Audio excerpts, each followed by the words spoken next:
보리가 수확을 기다리고 있네요. 여기는 아마 이탈리안 라이그라스를 수확한 포장 같습니다. 지금 경운을 해놨는데요. 아주 깊이 가리를 해서 지금 맨 흙이 작두층 밑에까지 파헤쳐 놨습니다. 이렇게 해줘야만이 연작 장애를 또 막을 수가 있죠. 콩을 계속 심게 되면 1년, 2년 차에는 약 8% 정도의 수량 감소가 이루어지지만 2년 차에는 약 18 내지 20%의 수량 감소가 이루어지게 됩니다. 3년 차에는요. 2년 차에는 한 8% 감소가 되고, 근데 이걸 이제 극복을 해야 되죠. 그래서 일본 같은 데서는 밀하고 콩을 심다가 한 2년 정도 심고 콩을 3년 차에는 다시 벼를 심습니다. 물을 담수를 해줘 가지고요. 담수를 해주게 되면 연작 장애시 나타날 수 있는 선충 피해를 좀 막을 수가 있습니다. 그래서 연작 장애를 방지하는 길이 이제 벼를 재배해서 담전 윤하는 식으로 물을 대주는 것이 가장 좋은데요. 이제 그러지 않을 때는 연작 장애를 막기 위해서는 퇴비를 많이 시용을 해줘야 됩니다. 여기 보시는 것처럼 깊이 지금 갈았죠. 심경을 해주고 퇴비, 오븐 퇴비 같은 걸 많이 넣어주고요. 볏짚을 또 넣어줘도 되겠죠. 볏짚을 넣을 때는 질소질 성분이 반드시 들어가야 미생물이 그걸 먹고 분해를 잘 할 수가 있겠죠. 그래서 심경을 해주거나 퇴비를 넣어주거나 또 유박 같은 완효성 비료를 넣어줘야 됩니다. 그리고 또 이제 살충제를 넣어주시는 게 좋겠죠. 선충이나 또 뭐 어떤 다른 담배 거세미나 망 같은 그런 충을 잡기 위해서 살충제를 반드시 넣어주셔야 됩니다. 파종하시기 전에 밑거름과 함께. 그리고 또 한 가지는 이제 녹비작물을 재배를 통해서 휴경 개념이죠. 휴경 개념이면서 퇴비 증진 효과를 가져오는 녹비작물을 재배하는 겁니다. 밀이나 보리, 그 다음에 유채도 좋습니다. 유채도 재배해 가지고 꽃을 보고 3월 말이나 또 로타리를 쳐서 갈아엎게 되면 그게 그대로 비료가 되겠죠. 그래서 녹비작물로서 이제 여러 가지 작물이 있지만 특히 호밀이 좋습니다. 동계작물로. 그래서 밀을 한번 쉬시고 10월 중순에 호밀을 한번 전면 뿌리시고 그 다음에 3월 말이나 4월 초에 호밀이 그 억세지기 전에 그 도복되기 전에 로타리로 갈아엎게 되면 로타리에 걸리지도 않고 또 녹비로서 아주 효용 가치가 좋을 겁니다. 특히 호밀은 뿌리를 1m 이상 밑으로 깊게 뻗기 때문에 겨울 추위에도 강하고요. 그래서 그 밭을 논을 갈아주는 역할을 합니다. 저런 생땅들이 이렇게 보이는데 그런 속에 뿌리가 다 깊이 뻗어가지고 나중에 그게 이제 공급 그 기상 조건을 만들죠. 그래서 산소가 잘 들어가게 만들어주고 또 그 뿌리가 썩음으로 인해서 퇴비화도 될 겁니다. 그래서 연작 장애를 막는 방법은 답전 윤환을 해서 벼를 재배해서 물을 대주거나 아니면은 퇴비나 유박을 많이 넣거나 또 녹비 작물을 재배해서 이제 퇴비를 공급해 주거나 또 살충제를 투여를 해서 선충이나 다른 그 병충해들을 잡는 이제 그런 방법들이 있을 겁니다. 그렇게 해서 콩 수량이 줄어들지 않도록 그렇게 노력을 해야 되겠고요. 아까 조금 전에 말씀드렸던 그 화학비료의 성분에 대해서 다시 한번 자세히 말씀을 드려보겠습니다. 질소는 아까 말씀드렸듯이 콩의 단백질을 만드는데 필수 요소이기 때문에 그 식물체를 성장시키고 하는데 중요하죠. 그런데 기비질소를 너무 많이 주게 되면 근류균, 뿌리 혹 박테리아인 근류균의 형성을 억제를 합니다. 그래서 초기에 질소 비료가 기비로 밑거름으로 많이 들어가서 화학 비료가 많이 들어갔을 때는 근류균 형성을 억제를 하고, 그 다음에 이제 또 키가 작게 됩니다. 키를 빨리 키워야 되는데 키가 작게 되면 꼬투리 달리는 맨 밑에 달리는 꼬투리하고 땅 그 지면하의 거리가 차겹고라고 하는데요. 그 차겹고가 15cm 이상 정도가 돼줘야만이 콤바인이 수확하는데 지장이 없습니다. 너무 콤바인을 밑으로 내리게 되면 흙도 따라오게 되고 또 문제가 되기 때문에 약간 올려서 이렇게 수확을 하게 되는데, 적어도 15cm 이상은 돼야 됩니다. 근데 그 차겹이 너무 밑에 달리게 되면 이제 손실이 좀 많이 있겠죠. 지금 여기 또 콩을 지금 작년에 심고 금년에 아마 비워둔 땅 같네요. 콩이 있는데요. 지금 차겹고가, 이게 차겹고입니다. 이게 너무 낮으면 이게 지면하고 제일 처음에 꼬투리가 달리는 부분이 너무 낮게 되면 손실이 심하기 때문에 여기서 잘라지지 않습니까? 이게 적어도 15cm 이상은 돼야만이, 이게 한 15cm 정도 된 것 같네요. 15cm 이상 아래 꼬투리가 달려야 됩니다. 그래서 차겹고를 높이기 위해서는 콩이 좀 그래도 커야 되기 때문에 질소를 그렇게 공급을 해주고, 근데 질소가 또 너무 많게 되면 이제 문제는 근류균 형성을 억제를 하고, 또 너무 식물이 무성하게 자라버립니다. 초기에 너무 무성하게 자라버리면 또 이제 열매가 맺히잖아요. 너무 과부무해버리면. 그리고 도복되겠죠. 도복되면 절대 안 됩니다. 도복되면은 수확하기도 힘들고요. 또 성장하는데 큰 지장을 받죠. 병충해도 많이 그렇게 되고. 그래서 질소를 너무 적게 주면 키가 작게 자라고 또 생육이 너무 저조한 반면에 너무 또 많이 주게 되면 이제 과범무하게 되고 도장하게 되고 질소 뿌리 훅 박테리아의 생장을 억제하는 이제 그런 측면들이 있습니다. 그래서 가장 좋은 것은 퇴비를 많이 줘서 서서히 질소가 용출되게끔 해주는 게 좋고요. 그 다음에 질소의 이제 영향은 그렇게 되고, 그 다음에 인산 같은 경우는 이제 키가 커지고 주경의 마디수를 증가시키게 됩니다. 마디수가 증가되면 그 마디마디에서 꽃이 피기 때문에 결국 꽃수가 많아지게 되겠죠. 그리고 분지의 발육도 촉진시키고, 그래서 결론적으로 착엽수와 또 꼬투리당 콩알수도 증가를 시킵니다. 뿌리도 발달을 촉진시키고 또 뿌리옥 박테리아도 증가시키죠. 그래서 많은 분들이 밑거름으로 복합비료를 쓰지 않고 용성인비만 시바루당 한 포 정도 이렇게 내주시는 분들도 많이 있습니다. 퇴비하고 용성인비만 시용을 해도 다른 복합비료나 요소 같은 게 필요가 없다는 거죠. 밑거름으로. 그래서 그렇게 이제 용성인비를 한번 내주시는 게 좋고요. 그 다음에 이제 가리가 있습니다. 칼리라고 하죠. 칼리. 질소, 인산, 칼리. 칼리는 이제 콩에서 흡수량이 질소 다음으로 많습니다. 그래서 콩에서 그 화학 성분을 흡수하는 순서를 보면 질소를 가장 먼저 흡수를 하고, 그 다음에 칼리를 흡수를 합니다. 그 다음에 석회를 흡수를 합니다. 석회 성분은 주성분이 칼슘이죠. 그 다음에 인산을 흡수를 하고요. 그 다음 마그네슘 순으로 이제 흡수를 많이 하게 되는데, 칼리는 콩에서 흡수량이 질소 다음으로 많기도 하고, 또 흡수량의 60%가 콩알에 저장이 됩니다.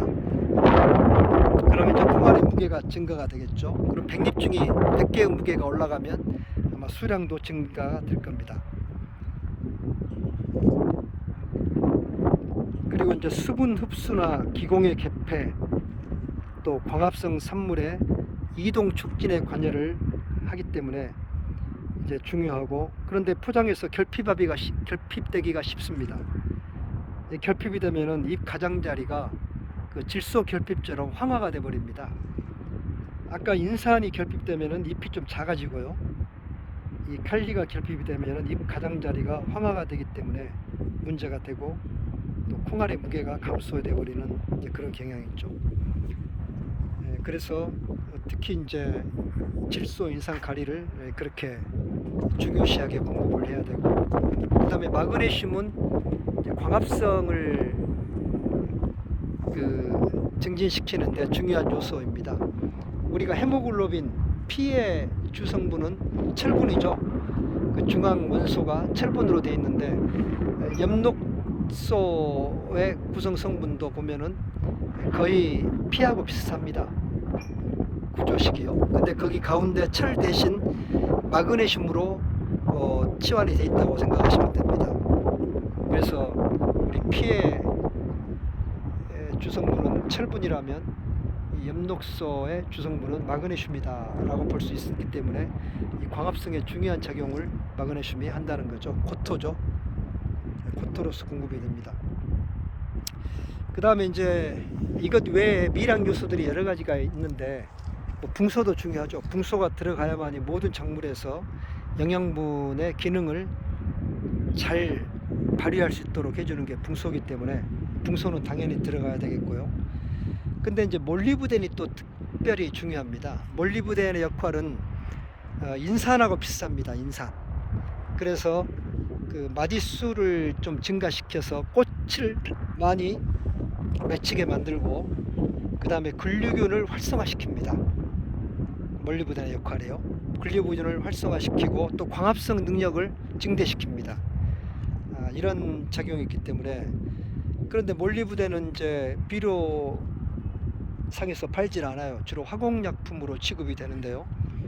몰리브덴 암모늄과 몰리브덴 산 나트륨이 있습니다. 그래서 몰리브덴 산 나트륨은 주로 연면 시비로서 이용이 됩니다. 그래서 이제 보통 물 500리터에다가 500g 정도 넣죠. 그리고 요소를 한 1kg 정도 녹여서 이제 출현 후에, 콩이 출현 후에 한 2주에서 4주 정도 지났을 때, 3주 정도 지났을 때, 그러니까 한 4 내지 5절 정도, 주경질 수가 4절 내지 5절 정도 됐을 때, 그때 이제 연면 시비를 한번 해주면은 분지수가 아주 많이 늘어나게 됩니다. 그리고 글루긴도 많이 달라붙게 되겠죠. 그래서 그것은 몰리브덴 산 나트륨으로 그렇게 연면 시비를 해주시고, 또 이제 몰리브덴을 종자 처리로 부지 처리를 해주는 수가 있습니다. 그래서 종자는 이제 소독을 해야 되겠죠. 그래서 종자 소독이 아주 중요한데요.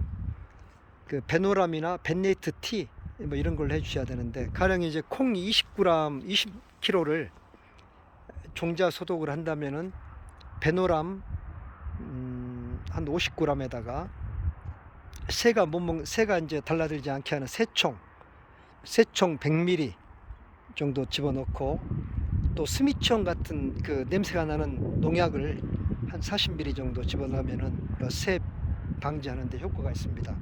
그리고 여기에 또 몰리브덴을 이제 20kg라면, 콩 20kg라면 한 40g 정도 넣으면 되겠죠. 근데 몰리브덴은 물에 잘 안 녹기 때문에 물을 끓여야 됩니다. 한 100ml 정도 물을 끓여서 거기다가 몰리브덴을 녹여서 식힌 다음에 스프레이로 해주면 되겠죠. 그래서 콩의 새 피해를 막고, 또 그렇기 위해서는 또 어떤 미이라병이나 자반병이나 또 이런 바이러스 같은 뭐 여러 가지 이런 병들을 막기 위해서는 그 베노람이나 벤네이트 T 이런 살균제를 줘야 되겠죠. 그래서 밀도 마찬가지지만 콩도 반드시 살균제 처리를 해 주셔야 됩니다. 요즘은 보급종이 미소독 종자가 나오기 때문에 미소독 종자에는 반드시 벤네이트 T나 베노람 같은 살균제로 분해 처리를 해 주셔야 되고, 거기에 새의 피해를 막기 위해서 새총, 빨갛게 그 물드는 거 있죠. 새총이나 또 아니면 이제 글루겐 형성을 좋게 하기 위한 몰리브덴 산 암모늄 뭐 이런 것들을 넣어서 조제를 잘 해서 그늘에 말린 다음에 그걸 잘 이렇게 뒤집어 줘야 되죠. 그렇지 않고 이렇게 서로 엉키게 되면은 기계에서 파종할 때 걸리게 되겠죠. 그래서 그것이 잘 도포가 될 수 있도록 그것이 파종하기 전에 첫 단계입니다. 그렇게 해 주시고, 아까 말씀드렸던 그 밑거름하고 또 토양 살충제, 그걸 꼭 넣어 주셔야 됩니다. 토양 살충제를 넣어 주셔서 이제 파종 준비를 하시면 됩니다. 그리고 파종 시기는 콩은 될 수만 있으면 늦게 파종할수록 좋습니다. 6월이 가기 전에요. 그래서 중부 지역은 6월, 5월 달에 해도 되지만, 이 남부 지역, 중남부 지역은 5월 말부터 6월 달에 하는 게 좋은데, 6월 달에 하는 게 가장 좋습니다. 근데 면적이 대면적이다 보니까 한 번에 파종할 수가 없기 때문에 이제 5월 말부터 들어가게 되는데요. 5월 말에 들어가는 것은 파종량을 더 줄여 주셔야 됩니다. 분지수가 많이 나오기 때문에요. 그리고 이제 5월 20일 이전에 파종하는 것들은 순지르기가 필수입니다. 순지르기를 해주셔서 너무나 왕성하게 식물이 자라지 않도록 해주셔야 됩니다. 콩은 다른 작물과 달리 너무나 왕성하게 잎이 뻗게 되면 종자 결실을 하는데 지장이 있습니다. 그래서 좀 억제를 해주셔야 됩니다. 고구마도 줄기가 너무 뻗게 되면 안 좋죠. 그래서 생육을 억제를 시키듯이 콩도 그렇게 억제 재배를 통해서 서서히 자랄 수 있도록 그렇게 해주셔야 됩니다. 그러면 이제 파종 시기가 이제 나왔죠. 이 전주 지역, 이남 지역으로는 6월 초 중순 정도가 가장 적절하고, 그때 이제 파종 그 제식거리는 반드시 수확 기계인 콤바인과 연동이 돼야 됩니다. 콤바인을 어떤 걸 쓰느냐? 가령 얀마 콤바인을 쓰게 된다. 얀마 콤바인이 아직까지는 가장 그 손실이 없고 좋은 수확기로 알려져 있는데요. 좀 고가이죠. 2억 가까이 되는 그 얀마 콤바인을 쓰게 된다면, 한번 들어가게 될 때 그 두둑 2개를 잡고 들어갈 겁니다. 그 두둑 하나에 2골씩 이렇게 심어지게 되는데요. 2줄씩. 그러면 4줄을 잡고 들어가게 되면 한 2.6m 정도를 먹고 들어가게 되죠. 그래서 제식거리를 말한다면, 요즘은 두둑을 다 씌우기 때문에요. 전에는 이제 비닐 피복을 했습니다. 근데 제추대가 발전해서 제추대 체계 처리를 하게 되면 풀을 잡을 수가 있기 때문에 요즘은 비닐을 씌우지가 않죠. 그러면 이제 두둑을 이렇게 80cm 정도 되게 만듭니다. 그리고 두둑과 두둑 사이는 30에서 50cm 정도요. 보통 이제 기기가 지나게 되면 50cm 두둑이 나오죠. 그리고 또 80cm, 그리고 그 80cm 두둑 내에 2줄로 심게 됩니다. 그러면은 콩과 콩과의 간격은 70cm 정도가 됩니다. 그러면 이쪽 두둑에서 콩이 2줄 심어지고 저쪽 두둑에서 2줄이 심어지는데, 그 콩과 콩 사이는 계속 70이 됩니다. 두둑 안에서도 콩과 콩 사이가 70이 되고, 또 이쪽 다른 두둑에서도 또 70이 되고, 그렇게 되면 일정한 간격으로 그 조간이 형성이 되겠죠. 조간이. 그리고 주간은 콩 두둑에 2줄로 이렇게 콩이 심어지게 되고, 그 콩과 콩 사이는 30에서 35cm 정도를 두는 게 좋습니다. 요즘 이제 많이 심게 되는 선풍콩 같은 경우 35cm 정도로 심어지고, 일주에 구멍 하나에 한 2주 정도가 들어가게 하면 좋습니다. 근데 실질적으로 기계로 그렇게 하기 힘들기 때문에 한 2-3알이 떨어지게끔, 그렇게 적게 떨어지게끔 파종을 30 내지 35cm 간격으로 주간을 그렇게 해주시면 되죠. 가장 이상적인 것은 한 주에, 일주에 2번이 제식이 되는 겁니다. 그러니까 한 구멍 하나에 두 개의 개체가 들어서는 게 가장 이상적입니다. 그렇게 해서 하면 좋은데, 그런데 이제 아까 말씀드린 두둑 하나에 70으로 심게 되면 80cm 안에 그 70짜리 2개가 들어서게 되면 이제 옆에 간격이 5cm 밖에 남지 않습니다. 꼬랑하고 그 두둑 심어진 데하고 그 꼬랑 간격이요. 그러면은 비가 오면은 이 두둑이 무너집니다. 비가 많이 와서. 그러면은 맨 가에 있는 콩이 이렇게 쓰러지겠죠. 밖으로 꼬랑으로 쓰러집니다. 도복이 돼 버립니다. 그래서 이 80cm짜리 두둑을 이렇게 만들어 놓으면 그 안에 10cm를 띄고 양옆에 10cm를 띄고 떼고서 이제 두 줄로 콩을 파종을 하는 경향이 요즘 많습니다. 그렇게 된다면은 콩과 콩과의 사이는 60cm가 되겠죠. 두둑 내에서는. 그리고 또 이쪽 두둑과의 사이는 이제 아까 70이라고 했는데 좀 더 떨어지겠죠. 떨어지고 또 이쪽 두둑에서도 그 두둑 내에 콩과 콩과의 사이는 60cm가 됩니다. 그리고 이제 조간이 그렇게 되고요. 주간은 30 내지 35cm 정도로 좀 멀찍이 떨쳐 놓으시고 한 구멍에 한 2알 정도만 파종되게끔 2~3알 그렇게 파종을 해주시면 제식거리도 맞게 되고 그것은 또 수확기하고 연동이 돼서 수확할 때 이게 그렇게 맞물려 들어갈 겁니다. 그러면 이제 파종할 때 그렇게 됐는데요. 그러면 이제 그 새 피해가 심하죠. 새가 꿩이 있고 비둘기가 있고 까치까지 달라듭니다. 특히 이제 이쪽 해안가 근처 지역 같은 경우는 김제까지도 옵니다. 전주까지도 기러기가 또 달라들어서 이걸 파먹어 볼 수도 있습니다. 까치 같은 경우는 새싹이 나올 때 그냥 파서 이렇게 물어서 뽑아놔 버리고요. 이런 경우가 있는데 그 새 피해를 막기 위해서 이제 새총이나 냄새가 나는 스미총 같은 것을 종자에 분리 처리해 가지고 파종을 하기도 하고 또 새들이 싫어하는 게 그 사카린 액입니다. 사카린 그 단미료가 있는 거죠. 그래서 그것을 이제 녹여 가지고 그 스프레이로 좀 해줘도 좋습니다. 그래서 조피 기장 같은 것을 재배하는 것 농가에서는 새피가 심하죠. 그래서 성숙기가 되면은 그 사카린을 스프레이로 해서 이렇게 좀 주게 되면 새들이 그 단 것을 싫어한가 봐요.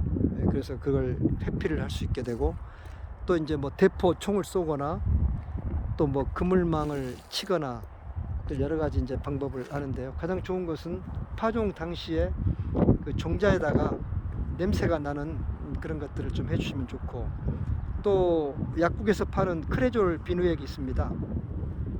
1,500원 정도 하는 아주 저렴한 그 냄새가 나는 소독약이죠. 비누액 그걸 또 군데군데 찔러 놓으면은 새들이 그 냄새를 맡고 회피를 한다고 하는데 사실은 크레졸 비누액은 새피해보다는 고라니하고 또 노린재 방제에 아주 특효입니다. 예방해요. 그래서 노린재도 냄새를 싫어하고 고라니도 냄새를 좀 싫어하는데요. 이제 고라니가 오게 되는 포장에서는 그 주변의 생물학적 방제로 주변에다가 깨를 심거나 들깨를 심거나 또 토마토, 감자 뭐 이런 것들을 가지 이런 것들 심어 놓으면은 그걸 먹지 않습니다. 고라니가. 그래서 이제 그런 것들이 주변에 쭉 둘러 있으면은 고라니가 넘어가겠고 또 이제 크레졸 비누액도 그 피트병에다가 1.8리터짜리 피트병에 그 희석을 해서 물과 희석을 해서 뭐 배량 희석해도 되고 뭐 500배, 100배 희석을 해도 됩니다. 그렇게 해서 땅에다가 한 20cm 간격으로 이렇게 박아 놓고 옆에 구멍을 좀 터놓고요. 비가 안 들어가게 해서 구멍을 터놓고 놔두면은 고라니 피해도 막을 수가 있고 또 그 노린재 피해도 막을 수가 있습니다. 그래서 이건 이제 생물학적 방제이죠. 생물학적 방제를 적극적으로 활용한다면은 그것도 아주 좋을 것 같아요. 저 같은 경우는 이제 고추 나방 같은 경우 그 담배 나방이 이제 고추에 달라들게 되면 그 막걸리 트랩을 만들어 놓으면 좋습니다. 막걸리하고 저기 알코올하고 같이 물하고 섞어서 이렇게 피트병에다 해서 땅에 박아 놓으면 거기에 다 달라들어서 죽더라고요. 빠져서. 그래서 이제 그 담배 나방의 밀도를 좀 낮추고 있는데 그런 식으로 어떤 생물학적 방제를 잘만 활용한다면은 아주 좋습니다. 그리고 노린재를 또 방제하기 위해서는 전에는 이 김제 지역에 아라리 팥을 많이 심었어요. 이 꼬랑 같은데. 그래서 고랑에 풀이 많이 나는데 그 풀을 못 나게 하기 위해서 거기다가 팥이나 콩을 많이 심어가지고 그 할머님 분 여기도 지금 콩을 심었네요. 콩이나 팥을 심었을 겁니다. 녹두나 이런 걸. 근데 거기에 노린재가 엄청나게 달라듭니다. 여기 길가에. 그러면 풀도 나지 않고 좋은데요. 이런 데다가 이제 코스모스를 옆에다 심거나 또 메리골드 있죠. 눈에 좋은 그 메리골드 꽃이 있는 것을 쭉 심어 놓으면은 노린재가 달라들지 않습니다. 그게 또 생물학적 방제이거든요. 그래서 이제 여기다 경관농업으로 코스모스를 쭉 심어 놓고 메리골드도 심어 놓고 거기다가 콩이나 팥이나 녹두를 심게 된다면은 이제 풀도 나지 않고 아주 이 경관도 좋겠죠. 이 농수로 근처에요. 여기 지금 공간이 넓지 않습니까? 이런 데다 지금 뭘 심었네요, 작년에. 아마 팥 같은데요. 팥이나 콩 이런 걸 심는데 굳이 농약을 칠 필요 없이 이제 그런 그 메리골드나 코스모스 같은 걸 심어 놓으면 노린재 피해를 좀 막을 수가 있을 겁니다. 그래서 생물학적 방제를 적절하게 활용한다면 아주 좋을 것 같아요.